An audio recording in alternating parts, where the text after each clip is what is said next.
How does the soldier of today become the soldier of tomorrow? You see technologies now progressing to the point where it makes sense to put an exoskeleton on the battlefield. Imagine if we could replace all the small arms projectiles with one. If a soldier has a rifle, he has the same capability as an M1 Abrams tank. Cloaking is essentially invisibility. I think you can think of many possibilities where you're out in the battlefield and you'd like to not be seen.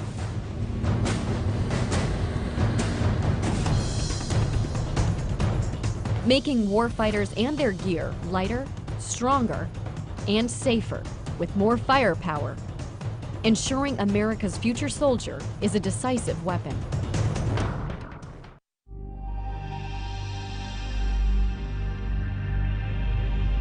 There are so many tasks within the Army that we ask soldiers to do every day that are heavy lift tasks, that are sustainment, that are long-term marches. And if we can provide something that makes what they do every day easier or allow them to do it for a longer period of time without physically getting exhausted, it helps them on the battlefield.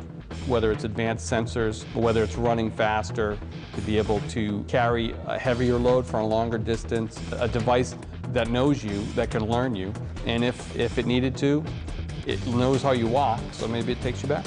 There's so much potential, I think, when you provide a frame like that or some type of device for personal augmentation. One of the issues we've been looking at to distribute the load effectively or to help the soldiers carry load is the idea of the wearable robots or the exoskeletons.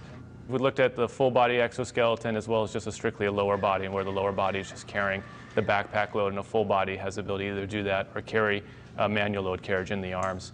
At this point, the engineering has demonstrated that it can work. So the next question is, as physiologists and biomechanists come together with engineers, the question is how well will it work?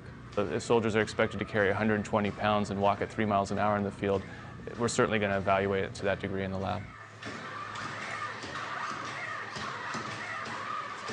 And one of the things that we've gotten smarter with over the years is that you can't just take a novel piece of equipment and expect someone to wear it. So as we get smarter in our research protocols, we've been building in more and more learning time, familiarization. It's an interesting feedback that we get. Some of the soldiers felt like they were more used to carrying the backpack by itself without the device because that's what they're used to, whereas other volunteers felt like they'd rather feel the effects of the device than rather have to feel the effects of the load on their shoulders.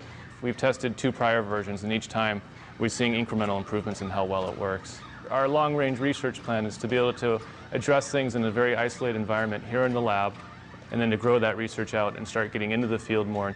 You have to enhance the soldier's strength to enable him or her to carry what they need to carry, giving him a better fit to the equipment that we have and actually designing and building equipment around his needs.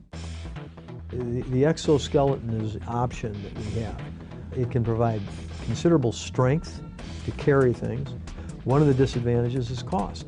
And the question is the maintenance. The question is who would be wearing the exoskeleton, on what missions.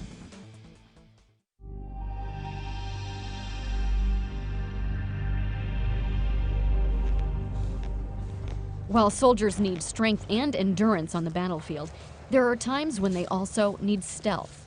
Camouflaged uniforms can help soldiers move undetected when the mission calls for it. In the future, a revolutionary new technology might even make the soldier invisible. If I were to make myself invisible to you, what I would do is I'd get a cloak. And the cloak would consist of a cylinder that I would put around me. What would happen is the light coming from the wall back there would hit the back of the cloak, come around, and then go right to you. So you would see basically right through me.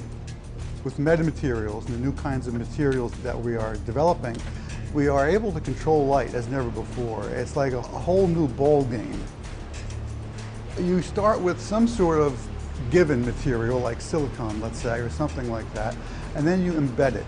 You embed it with small nanoparticles or tiny gold rods or maybe even tiny slivers of semiconductors. Now, by making these metamaterials, we're able to control light in these new ways. All the textbook things you read about light are now wrong. We can do things that beyond all these limits. So what we have here is actual experimental data of a working cloak. This works at microwave frequencies. This region here is what you're cloaking? So this region inside is the cloak, what would be cloaked, and this out here is the cloaking material. This is a truly invisible device. It's not just transparent like a piece of glass, where you can see that there's a piece of glass there because it distorts the scene behind it. This actually perfectly reconstructs everything. The Duke group did a very important experiment when they verified these ideas using microwaves, long waves. It proved that the concept of cloaking, the concept of metamaterials, the transformation that was used to make the light go around, it proved all those things were correct. But its limitation is that it was at one specific wavelength and not a visible wavelength. So there's 1,000 challenges in bringing that up to the visible. One of the most advanced concepts is the conformal cloak. And that's like a blanket. That's something that you could put around any object. Now the thing about a tank is it doesn't change shape too much.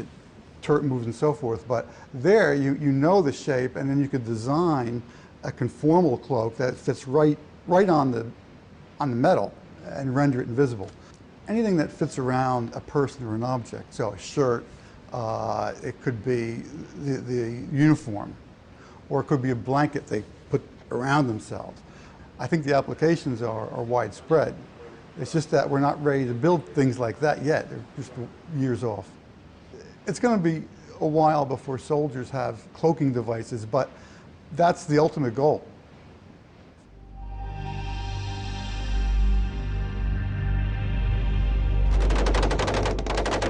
Imagine if we took, all the small arms projectiles that the Army uses now, and we hand one small arm projectile to the soldier, okay, with one weapon system.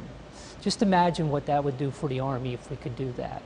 And imagine a projectile 10 to 20 times more powerful than anything used by today's soldier. To get that bigger bang, Army researchers are trying to develop a new kind of explosive, using what they call disruptive energetic materials. Currently, we're exploring materials that you normally would not consider to be explosives, such as nitrogen or hydrogen or carbon monoxide. These are materials that we're planning on putting in the Army capabilities within 15 to 20 years, so far-term research.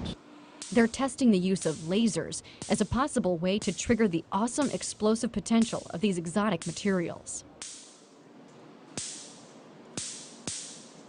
We're also working on materials that have what we call dial yield performance. That is, the soldier himself could decide what type of performance level he wants out on the field, where you could have one explosive doing the job that we have several explosives doing right now. The soldier would be able to control that effect in the future. He could potentially use that round against an armored vehicle to destroy it. Take it to the far extreme, we could also have non-lethal capability into that round by just understanding and controlling those materials. This is a whole new class of materials that if we do it correctly, it's a game changer. So one of our other challenges is being able to hit the target every time. That's our future vision. Every time the soldier pulls the trigger, he hits the target. So our focus is developing the technologies that will allow those precision-guided munitions to be produced at a very affordable cost. For the shoulder launch systems, we're looking at literally shrinking the capability that you would get out of a tank or an artillery round today into something that a soldier could launch from his shoulder.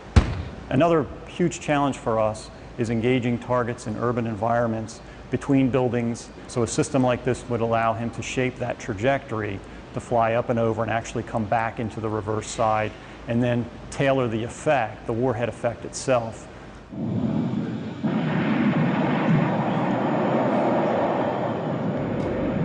Full spectrum capability in the hands of the individual soldier.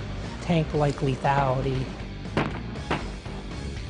So one round that would replace many, many rounds is where we see the future of lethality going.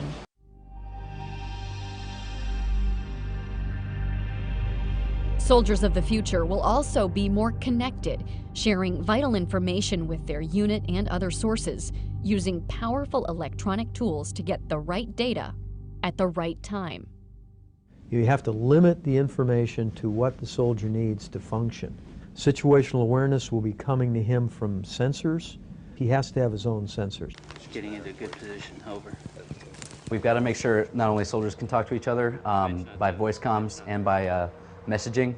On top of that, you've got to communicate with all the different sensors on the battlefield. This includes everything from the unmanned aerial vehicle to unmanned ground vehicle, so something you might kick out into a building before you enter. If you're carrying something like the any kind of ground soldier system, hopefully we can get that down to a smartphone. Like when you want soldiers A and B to go to place C, like, you know, just go up to them and grab them and shove them over there. Well, that's the team leader's technique, right? When a platoon leader wants somebody to go somewhere, you can drive what's called a chem light on the screen. That tells them instantly where to go. So when a platoon leader wants two squads to maneuver, you know, kind of around building X and the other one to come up to the front of building X. So with the screen, hopefully you'll just be able to say, you here, you there. You give him the information that he needs in terms of where he has to go, who is with him, how, you know, what you should look out for on this road, what's the experience. You would be able to sense infrared, sense invisible, have a receiver for your radar. You could put the optic, slide the optic off of your helmet, and the optic would tell you there is an unknown at 800 meters to your front, moving from left to right. So he could see the target, he could gain instant advantage in terms of situational awareness. He's got all the information he needs in a very compact form, either on his wrist, on an optic that comes across his face. Those are the kinds of things that would make his job much easier. For the most part, our target audience, it really is the individual soldier. That typically is, again, looking at developing the beginning stages of technology that is, for the most part, going to be used by the soldier on the ground. You can have applications that enable you to plan new routes in a more efficient manner. Ways in which you can display information coming from a forward operating base in a more efficient fashion. Or custom tailoring displays and custom tailoring technologies to the individual roles within a squad. So instead of everybody getting everything, then you have the right information in the hands of the right people at the right time. And all of that kind of builds together to make the soldier more efficient. As a result, we're looking at the brain and the body in the context of the mission. So we are really concerned with the soldier and their environment. And researchers are exploring the use of sensors to tap a soldier's brain power as a way to monitor and even improve their performance. These systems, by their nature, have to be located on the head, which means they have to be located under a helmet. When a soldier is subject to a blast or is subject to a ballistic event, a bullet that hits them in the head, well, those pieces of metal that would be inside of a helmet then become secondary projectiles. So any type of design that is dependent upon metallic sensors probably not going to be able to be deployed in helmet, in battlefield types of situations. So some of the things that we've been working on are foam-based sensors. So sensors that use conductive fabrics and conductive foams that can actually be part of the protective element of the system, and then they could actually be integrated with the foam padding of the helmet. It's critical for us to get the best sort of measurements that we can. So some of the sensor work that we're doing right now is really aimed at getting those measurement capabilities to a point where we can actually really use them in the real world as our soldiers are moving through urban operations, moving through cross-country terrain. And sometimes we can pull off signals from the brain that are that signify when when a person has, for example, identified a target and may not even be conscious that they have. The future soldier might even have the ability to control a computer device through a direct link to the brain, hands-free.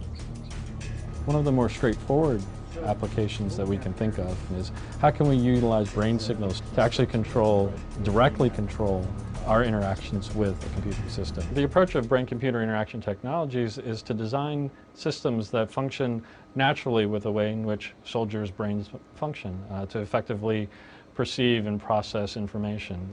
when you actually do these types of brain-computer interaction interfaces, trying to take away the burden of manual interaction with the computer system, well, you know, it's actually quite effortful. So some of the things that we can do in the laboratory, obviously, they take some time. Army researchers are also focusing on new ways to keep the future soldiers' high-tech gear powered up and ready. You think about the soldier, you know, people are thinking about the soldier, what power requirements he has. You think about there's computing, there's communications, there's displays, and I think all those arenas there's potential for reduced energy demand.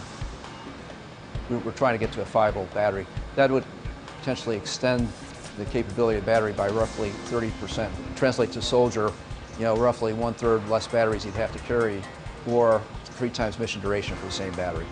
A lot of our stuff right now on a sort of standard soldier gets powered by its own battery, but not all of it, not like all of the communications, for example. How do we go ahead and try to integrate all of those power sources, maybe into one common power source, or you know, do some kind of breakout of some powered by each individual battery and some powered by a central power source?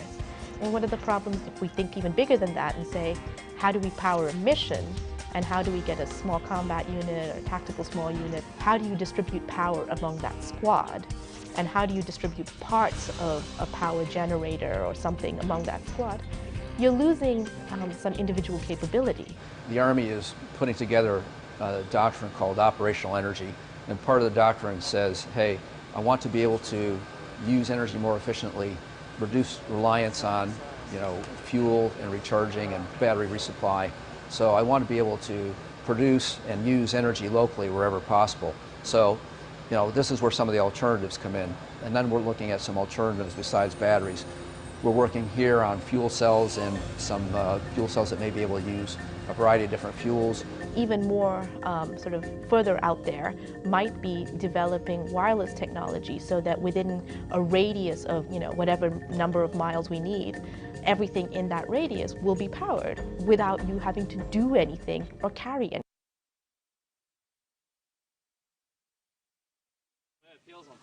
One of the things we realize is that the soldier is not a person who can carry any weight you want to put on his back.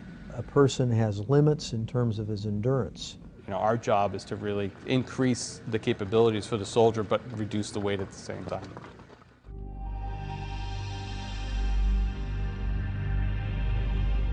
From the science and technology point of view, it's a total ground-up development effort at headgear design. Lighter, stronger, more integrated. We want a streamlined solution that commanders can up-armor or de-armor their soldiers depending on the mission. Lightweight materials that are not going to induce near or short-term injuries to the neck and back. Lighter materials for improved mission performance, and just the overall streamlined system. We're looking at the balance and the center of gravity of the helmet from the biomechanical point of view, and then to go along with that, we're taking a look at the weight of the helmet, obviously, to reduce soldiers' load.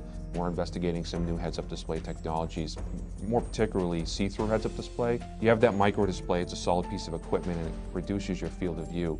So we're looking at technologies that will help open up that field of view and give the soldier more peripheral vision. Soldiers are experiencing a lot of wounds to the face due to secondary blast odor effects, whether it be glass, rocks. The different communities are looking for some sort of lower face protection that they can add on if they want to. If you want to be able to protect against every single threat that's out there, you're going to have a 10-pound helmet, which is not going to be good for the soldier, not only for their situational awareness, but, you know, the short term, they're being able to accomplish their mission, long term, possibly long-term disability or injuries. The idea is that we're always on the hunt for new materials that are going to give us a decisive advantage. The future helmet technology here we see largely in exploring new materials to address what we consider new issues. Rifle protection, blast resistance. Historically, helmets have been designed for ballistic resistance. They have not been designed for blast. But as you know, it's an increasing concern, like what's the impact of blast on the soldier? And that's what we're exploring now, is how do we reduce the incoming impulse to the helmet and actually ultimately to the brain.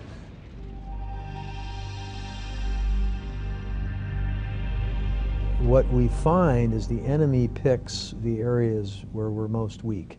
And one of the areas that we're weak is the protection of an individual soldier. We have armor that we put on our soldiers right now that are rigid and stiff, not very comfortable for them to wear. We'd rather have all flexible, conformable armor. There's always a desire to engineer conformal, flexible, comfortable armor. And any additional tools we can come up with to help in that pursuit is going to be beneficial. A shear thickening fluid means you have very small particles dispersed in a liquid. So these are very small, very hard, smooth, spherical particles. And what's really interesting about this is this, by volume, is over 50% solids. So over 50% of this is solid glass. If I take a stick here and very slowly go in and out of the fluid, I can kind of go in and out. But if I jam it in there, I can't penetrate into the fluid. We saw this material, saw this as an opportunity to perhaps exploit it for military application. Our body armor that we wear right now is composed of fabrics like this. It's a plain woven Kevlar fabric, great ballistic protection. Now, if I take the same fabric and I add the shear thickening fluid to it, it kind of acts like a glue that kind of holds together the yarns and fibers, does not permit them to slide past each other. So when I engage it with the awl, its only option for getting through is to break Kevlar. It's not going to let things slide out of the way, and you're just not strong enough to break Kevlar by hand with a tool. So I get that great puncture protection with something that's still nice and flexible. The heavy lifting is still done by the fabric. You need a high-performance fabric in there. This is just altering the way the fabric is interacting with the thread. You're not going to see the fabric disappear and be replaced by purely fluid. It's because we're taking ballistic fabrics and treating them to give them puncture resistance.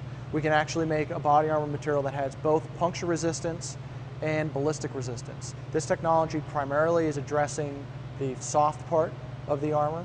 So potentially, if it's designed properly, we could look at reducing the weight or the thickness of the vests.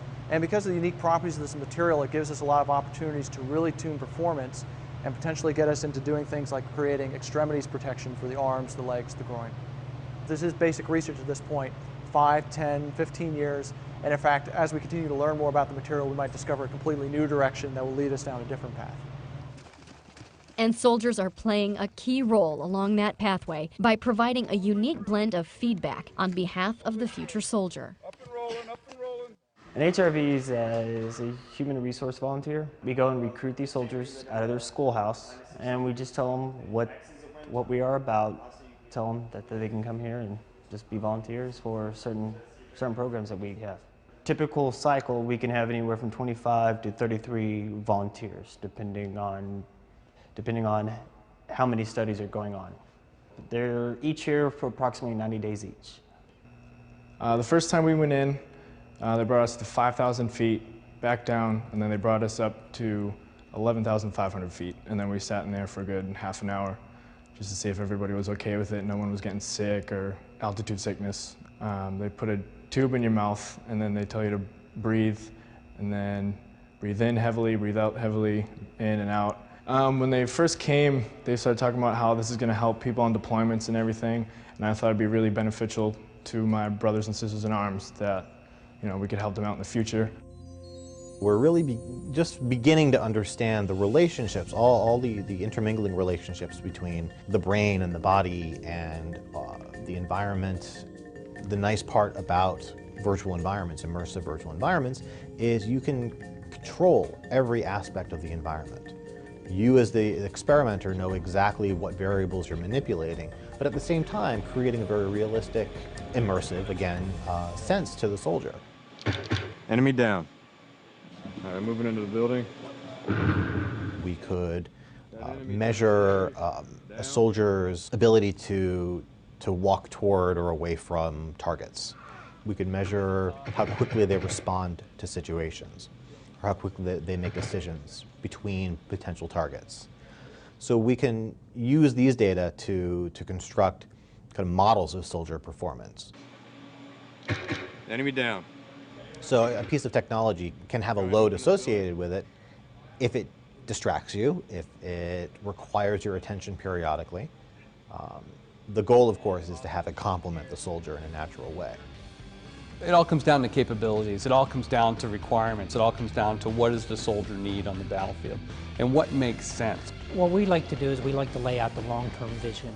But when we see the golden nugget, the potential game changer, we introduce that much quicker into the force.